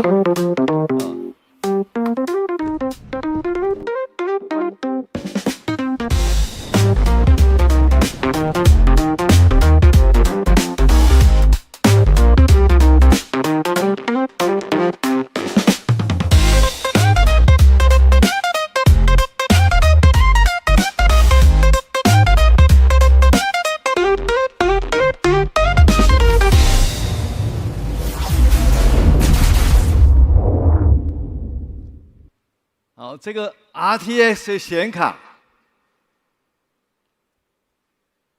我们 Jensen 亲自签名，我们亲自带了这个显卡到美国，请他签名的这张显卡，就是我们明天的最大的一个奖。欢迎你们的朋友来参加。如果这个运气好的话，你可以得到这个大奖，好不好啊？好，谢谢大家，谢谢。谢谢各位贵宾莅临鸿海科技日的开幕活动。接下来，我们的主题展区即将开放，带您探索鸿海的现在与未来。也欢迎您到访我们的试乘体验区，亲身感受 Model B 与 Model C 的魅力。而我们的胖卡餐车区也已全面开放，欢迎贵宾自由取用。同时，也欢迎持橘色证件 VVIP 嘉宾入场鸿海与华航联手打造的 VIP Lounge。下午，我们安排了多场精彩的分论坛，诚挚邀请各位参与。最后，欢迎大家使用 HHTD App 填写开幕活动满意度问卷，完成后即可领取今年的活动伴手礼哦。谢谢大家的参与，祝福大家度过美好的一天。